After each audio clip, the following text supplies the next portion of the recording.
Grande ahora el ingasa del mga operator del bus na viaja na Costa Este, especialmente na Bungyao y Bolong sobre con el kampanya del gobierno contra mga colorum vehículo empezando na Disyembre 19 este año. Según con Noriel Barilla, ta representa con el East Land Transportation Association, colorum mayoría del mga bus na viaja na mencionado lugar, siendo no hay este franquisa.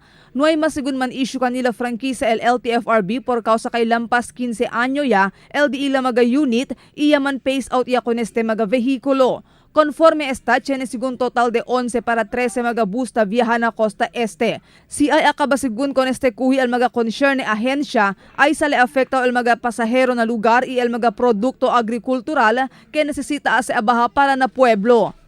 Sinapart na dyan kami mga operator, siguro habla sila man phase out sila, dialo ya lang. Bende kami con el mga unit, ase chap-chap, para pwede kami manlabida uli.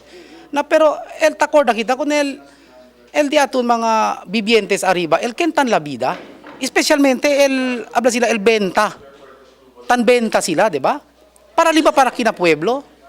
Na cosa sila munta para aquí, cosa pahagat, o cosa ba, karga sila con el benta. Na kami, tasirbi kami con el publiko en buenamente. Tiyan naman kita ban, pero el ban, na proper lang at, proper lugar lang, na proper Bungyao lang at taon kuhan, biyahe, proper Bolong, proper Sanggali. Si onde kami tasubi, siguro hindi ka pwede subi el ban. Este día ya lleva el grupo de Barilla con el de la concerne na consejo local. Según con Barilla, tapidi sila ayuda con el consejo local a ver para poder pa siempre sila continua man viaje mediante con el mencionado kampanya. Ya asegura si Barilla kay en buenamente pa el kondisyon del de la mga bus mas que más de 15 año ya este. Hindi también según sila pwede compra mga nuevo model, siendo hindi este kapaz viaja na mga lejanos barrio, especialmente na mga lugar que hindi bueno el camino. Hindi man kita pwede abla ma'am, hindi ka naman pwede kuhi kay abla sila kwanse ma'am, lose sila ase, di ba ma'am? El tapidi lang kami ma'am, kosa kami debe ase ma'am, para pwede kami ma'am, man-operate legal. Ese kami mga operator el tapidi, kaya kami ma'am biyahe legal, hindi illegal. Ese kami el tapidi.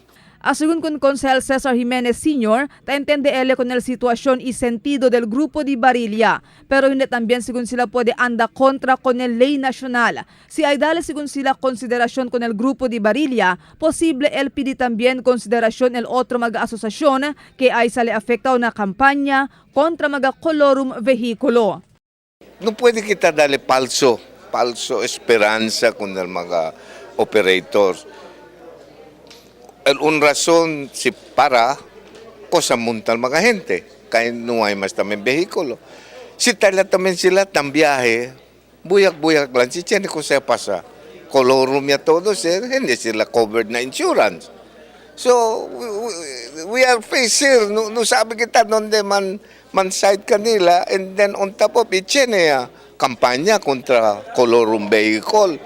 Nakimo naman siya implementado po kami ki otro de among direksyon na konseho. Mientras tanto, ya pasa resolución el Consejero Juan Kim Elago para llama diálogo con el mga concerne ahensya na Huwebes, Disyembre 15 este año, donde ay diskuti pa sila mas sobre con este asunto.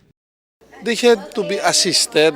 So we are asking whether the DOT has a special program to assist these owners of the bus. Marifita Mayo, Dateline Zamboanga.